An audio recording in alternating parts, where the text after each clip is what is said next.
Salam alaikum, bienvenue à vous. On est dimanche 7 juin 2026. Et franchement, accrochez-vous, parce que cette journée, c'est pas une journée ordinaire pour l'Algérie. C'est le genre de date qu'on encadre et qu'on accroche au mur. Alors qu'est-ce qui se passe concrètement? Déjà côté foot, Vladimir Petkovic, c'est officiel, il prolonge avec la FAF. Le bonhomme signe à Alger, puis il file direct aux États-Unis avec les Fennecs. Ça, c'est réglé. Mais le plus lourd, c'est pas le foot. Le gazoduc transsaharien, mes frères, vient de vivre sa date la plus marquante depuis des décennies. Les premiers coups de pioche du tronçon algérien ont été lancés à Adrar. On parle d'un projet colossal. Et dans la foulée, on apprend que la première banque africaine de l'énergie sera opérationnelle dès fin juillet 2026 avec l'Algérie en plein cœur du dispositif. Et pour couronner le tout, le SADA 2026, le Salon africain des affaires vient de fermer ses portes à Alger avec des résultats qui ne laissent aucun doute, l'Algérie s'impose comme un leader économique sur le continent. 5 événements majeurs, une seule journée. Bienvenue dans le dimanche le plus chargé de l'année. Partie 1. Le TSGP entre dans l'histoire. Les premiers coups de pioche à Adrar. On attaque avec ce qui est, à mon sens, la nouvelle de la semaine, et pas n'importe laquelle. On parle ici de géopolitique pure, de stratégie énergétique à l'échelle d'un continent. Jeudi 4 juin 2026. Retenez cette date. À Aoulef Wilaya d'Adrar, en plein cœur du Sahara algérien, les premiers coups de pioche ont été donnés pour le tronçon algérien du gazoduc transsaharien, le fameux TSGP. Et je pèse mes mots quand je dis que cette date va rester dans les annales de l'énergie africaine. Et ce n'était pas un petit événement local, loin de là.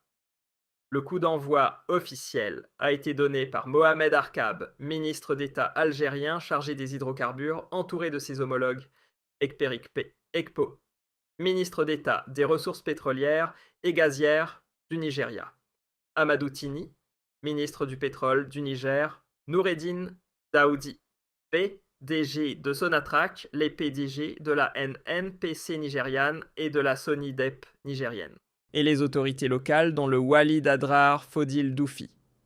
Bref, du très lourd. Un moment trilatéral solennel posé aux portes du désert. Ce lancement ne sort pas de nulle part. Il fait directement suite à la 5e réunion ministérielle du comité de pilotage du TSGP tenue la veille à Alger, où avait été validé et adopté le rapport final de l'étude de faisabilité actualisée. Donc ce jeudi, on est passé d'un coup de la théorie au chantier. 3 pays, une décision. Et ça commence. Mais le TSGP, concrètement, c'est quoi? C'est un monstre d'infrastructure, plus de 4000 km de gazoducs, reliant les champs gaziers du Nigeria dans le golfe de Guinée à l'Algérie en traversant le Niger et le Sahara. Une fois arrivé en Algérie, ce gaz nigérian sera intégré aux infrastructures existantes. Traitement, transport, liquéfaction, exportation. Depuis le Centre national de dispatching du gaz de Hassi-R'Mel, il sera redistribué vers les marchés régionaux et internationaux. Et surtout vers l'Europe via le Medgaz et le Transmed. Côté tracé algérien, le gazoduc suivra le corridor de la route transsaharienne depuis la frontière algéro-nigérienne jusqu'à Hassi-R'Mel. Et le tracé a été pensé intelligemment. Il longe les infrastructures existantes, routes gazoducs en exploitation, ce qui permet de réduire les coûts et les délais. Du pragmatisme à l'état pur. Mais là où ça devient encore plus intéressant, c'est un point que le ministre Arkab a tenu à souligner et qui est souvent sous-estimé. Ce gazoduc ne va pas seulement transporter du gaz nigérian. Il va aussi permettre de raccorder au réseau national plusieurs bassins gaziers algériens existants ou récemment découverts, notamment celui d'In Amenas. Ces gisements étaient jusqu'ici trop éloignés des infrastructures pour être exploités de manière rentable. Le TSGP change la donne. Et si on prend du recul, ce que ce projet représente pour l'Algérie est absolument immense. L'Algérie ne sera plus seulement un producteur et exportateur de son propre gaz. Elle va devenir un hub de transit et de traitement pour le gaz de toute l'Afrique subsaharienne. Chaque mètre cube de gaz nigérian qui transitera par son territoire, c'est des revenus de transit, des emplois dans la maintenance et surtout un poids géopolitique renforcé dans les négociations énergétiques mondiales. Pour le Niger, ce gazoduc, c'est une sortie par le haut, une opportunité concrète face à une situation économique et énergétique compliquée. Pour le Nigeria, c'est un accès direct au marché européen sans dépendre de terminaux GNL coûteux. Et pour toute l'Afrique subsaharienne, ce projet ouvre la voie à une intégration énergétique continentale sans précédent. Le chantier est lancé. L'histoire du TSGP vient de tourner une page. Partie 2. Petković prolongé jusqu'en 2028 les dessous du nouveau contrat. Allez, on passe à la deuxième actu de ce 7 juin, et celle-là, c'est du lourd. On parle football, on parle sélection nationale, on parle avenir à long terme. Ce dimanche, à Alger, Vladimir Petković et le président de la FAF, Walid Sadi, signent officiellement le renouvellement du contrat du sélectionneur prolongation de 2 ans jusqu'en 2028. Et le timing, franchement, il est parfait. La signature a lieu le jour même où les Fennecs décollent pour les États-Unis. Ce n'est pas un hasard, c'est un message. On verrouille la stabilité du projet sportif algérien, pile au moment où les joueurs s'envolent vers le rendez-vous de leur vie. Mais il faut revenir en arrière parce que ce feuilleton, il a été long et il a été tendu. Rappel des faits. Le contrat initial de Petković contenait une clause automatique, qualification au mondial égale prolongation jusqu'au 31 juillet 2026. L'Algérie s'est qualifiée, la clause s'est activée. Jusque-là, tout va bien. Sauf que derrière, les deux camps négocient un contrat longue durée, et là, ça coince. Le blocage, l'argent. Petković touchait 135 000 € par mois. Il en voulait 180 000, la FAF a dit non. Des semaines de négociations plus tard, compromis, trouvé 160 000 € mensuels, soit une hausse de 25 000 € par mois, 18% d'augmentation. Et avec ce chiffre, Petković devient tout simplement le sélectionneur africain le mieux payé de l'histoire. Devant le Maroc, devant le Sénégal. Personne au-dessus. Maintenant, qu'est-ce qu'on attend de lui pour ce prix-là ? 2 objectifs majeurs sont inscrits, noir sur blanc, dans le contrat. Premièrement, qualifier l'Algérie pour la CAN 2027 et la CAN 2028. Deuxièmement, faire mieux que les quarts de finale obtenus au Maroc, là où le Nigeria avait sorti les verts. Autrement dit, le minimum, c'est le dernier carré. Et idéalement, une médaille, la consécration que tout le monde attend. Pour le mondial 2026, aucun objectif n'est gravé dans le marbre contractuellement, mais soyons clairs, la barre, c'est les 8e de finale. Tout le monde le sait, la FAF comme les supporters. L'Algérie est dans le groupe J Argentine-Autriche, Jordanie. Pour sortir de ce groupe, il faut battre l'Autriche, battre la Jordanie et ne pas se faire humilier par l'Argentine. C'est jouable, mais il n'y a aucune marge d'erreur. Côté préparation, Petković a accordé 48 heures de repos à ses joueurs après le match contre les Pays-Bas. Un break mental essentiel à quelques jours d'un mondial. Les gars ont pu souffler, retrouver leur famille, se vider la tête. Et ce dimanche, au moment même où le contrat est signé, les Fennecs décollent pour Lawrence, dans le Kansas. Leur camp de base est situé à 40 km de Kansas City. Entraînement prévu à Rock Chalk Park, le complexe sportif de l'Université du Kansas. Dernier match de préparation, le 10 juin contre la Bolivie à Kansas City. Et le 17 juin, toujours à Kansas City, Algérie contre Argentine. rendez-vous avec l'histoire. Partie 3. La première banque africaine de l'énergie. Et maintenant, on passe à la troisième actu de ce 7 juin. Et franchement, c'est peut-être la plus lourde de conséquences pour tout le continent africain. On parle ici d'un tournant potentiellement historique. Parce que la souveraineté énergétique sans souveraineté financière, ça reste un slogan. Et c'est exactement cette logique qui a poussé à la création de la première banque africaine dédiée à l'énergie, avec une mise en service prévue fin juillet 2026. Et devinez qui est au cœur de ce projet ? L'Algérie. Et là, on entre dans quelque chose de vraiment structurant. Un truc qui pourrait changer la donne pour tout le continent. Je veux parler de la Banque africaine de l'énergie. C'est un projet porté directement par l'Union africaine dans le cadre de l'initiative africaine pour l'énergie propre. Et quand vous comprenez ce que ça implique, vous réalisez que c'est pas juste une annonce de plus. Concrètement, cette banque, c'est quoi ? C'est la toute première institution financière africaine dont la mission est exclusivement de financer les projets énergétiques du continent. Infrastructures électriques, projets gaziers, énergie renouvelable, réseau de transport de l'énergie, tout passe par elle. L'idée, c'est de mobiliser à la fois des capitaux locaux et des capitaux internationaux pour que l'Afrique finance elle-même sa propre révolution énergétique. Et là, il faut que vous compreniez pourquoi c'est aussi important. Jusqu'à maintenant, quand un pays africain voulait construire une centrale, développer un champ gazier ou déployer du solaire à grande échelle, il fallait aller frapper à la porte de qui ? De la Banque mondiale, de la Banque africaine de développement ou des lignes de crédit à l'exportation chinoise. Et à chaque fois, c'était le même scénario, des conditions imposées de l'extérieur, des délais administratifs à n'en plus finir, et surtout des critères qui ne correspondaient aussi pas toujours aux réalités du terrain africain. Créer une banque africaine de l'énergie, gérée par des Africains pour des Africains, c'est une rupture nette, franche, totale avec ce modèle de dépendance. Et l'Algérie, dans tout ça, elle est en plein dedans.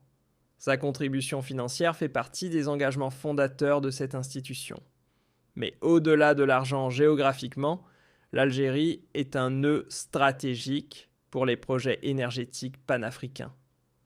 Le gazoduc transsaharien, les lignes électriques du projet Nemo qui doivent relier l'Algérie à l'Europe, le programme solaire national, tous ces projets sont des candidats naturels au financement par cette nouvelle banque. Maintenant, prenons un peu de recul et regardons les chiffres. Parce que c'est là que tout prend son sens. Aujourd'hui, 600 millions d'Africains n'ont toujours pas accès à l'électricité. 600 millions. C'est plus d'un habitant sur deux du continent. L'Afrique subsaharienne reste la région du monde avec le taux d'accès à l'énergie le plus bas.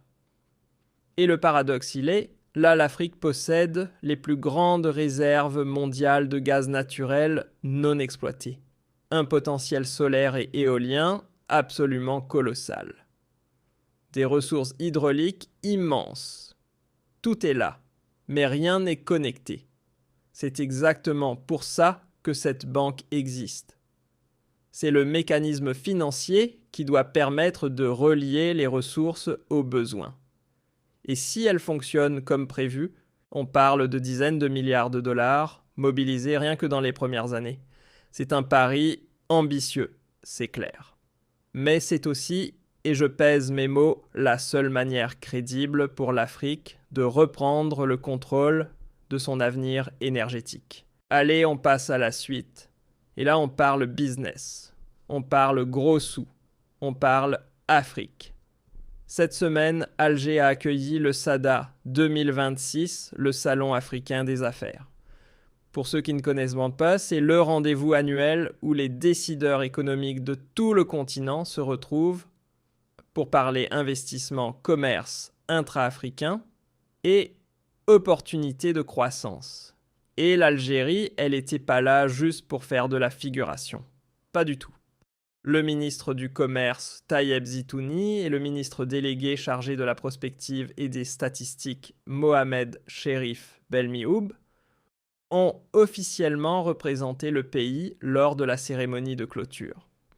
Belmioub a pris la parole avec un discours fort dans lequel il a insisté sur l'engagement de l'Algérie en faveur de l'intégration économique africaine. Et c'est là que c'est intéressant. Parce que ce positionnement, il n'est pas anodin. L'Algérie ne se contente plus d'être présente sur le continent, elle veut être la locomotive. Elle revendique un rôle moteur dans l'intégration africaine. Et ça, c'est un signal extrêmement fort. Les chiffres parlent d'eux-mêmes. Plus de 30 pays africains représentés avec leurs délégations d'affaires. Les secteurs au cœur des échanges. L'énergie, l'agriculture, l'agroalimentaire, le BTP, les technologies numériques et la logistique, autant de domaines où l'Algérie est en train de bâtir des positions compétitives solides. Et ce qui est concret, c'est que plusieurs accords de partenariat commercial et d'investissement ont été signés en marge du salon entre des entreprises algériennes et leurs homologues africains. Les détails précis seront communiqués dans les prochains jours, mais la tendance est déjà limpide, les entreprises algériennes sortent de leur marché domestique. Elles vont chercher des débouchés en Afrique subsaharienne, en Afrique de l'Ouest et dans tout le Maghreb. L'Algérie joue sa carte africaine. Et elle la joue à fond. Et là, je vais vous dire, ce qui m'a vraiment tapé dans l'œil avec cette édition 2026 du SADA. C'est pas juste les grands groupes publics qui débarquent, non. Ce qu'on voit maintenant, c'est des entreprises privées algériennes, des PME, qui commencent à lever la tête et à regarder vers le sud. Pourquoi ? Parce que le marché intérieur, il sature. Il n'y a plus assez de place. Donc ces boîtes-là, elles se disent, l'Afrique, c'est là que ça se passe. Et franchement, c'est un signe de maturité économique énorme. Maintenant, accrochez-vous à un chiffre. Le commerce intra-africain, aujourd'hui, il représente à peine 15% des échanges totaux du continent. 15%. En Europe, on est à plus de 60%. Vous voyez le gap. Vous voyez le potentiel de dingue qui est là. Et l'Algérie, avec sa position géographique à la jonction entre le Maghreb, le Sahel et la Méditerranée, elle est littéralement assise sur un carrefour stratégique. Elle a tous les atouts pour devenir un pivot central de cette intégration économique africaine. Et le SADA 2026, c'est pas un événement isolé, hein. Ça s'inscrit dans toute une série de mouvements. Le don de la centrale électrique au Niger, les accords Sonatrach-Sonidep, le gazoduc transsaharien, la participation active à la Banque africaine de l'énergie. Mettez tout ça bout à bout. C'est pas du show, c'est pas de la com. C'est une stratégie de puissance africaine qui se déploie méthodiquement pièce par pièce. Et on termine ce récap du 7 juin 2026, un dimanche qui restera gravé dans les mémoires. Parce que franchement, quand on aligne tout ce qui s'est passé côté algérien, c'est du lourd. On commence par le dossier numéro 1, le gazoduc transsaharien. Le moment le plus historique depuis des décennies. Le 4 juin à Aoulef, dans la wilaya d'Adrar, les premiers coups de pioche du tronçon algérien ont été officiellement lancés. Et pas en catimini, non, en présence des ministres des hydrocarbures, algériens, nigérians et nigériens, 4000 km de pipeline qui redessinent littéralement la carte énergétique du continent africain. Et au centre de tout ça, l'Algérie. Côté football maintenant, Petkovic s'est signé. Prolongation actée aujourd'hui même jusqu'en 2028. 160 000 € par mois. Objectif clair. Cannes 2027, Coupe du Monde 2028. Et les Fennecs, ils ne traînent pas décollage aujourd'hui direction les États-Unis. Le 17 juin, Algérie face à l'Argentine à Kansas City. Rien que ça. Retour sur l'énergie. La première banque africaine de l'énergie sera opérationnelle fin juillet 2026. Une institution 100% africaine pensée par des Africains pour financer les projets énergétiques du continent. 600 millions d'Africains vivent encore sans électricité. Ce mécanisme, ils l'attendent depuis bien trop longtemps. Et pour boucler le tout, le SADA 2026 confirme ce qu'on dit depuis un moment. L'Algérie est la locomotive économique de l'Afrique du Nord et du Sahel.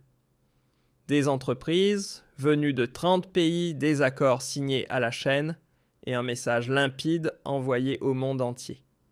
L'Algérie avance. Sur tous les fronts. Avec méthode, avec ambition et sans demander la permission à personne. Si cette vidéo vous a apporté quelque chose, vous savez quoi faire un like et on se retrouve très vite.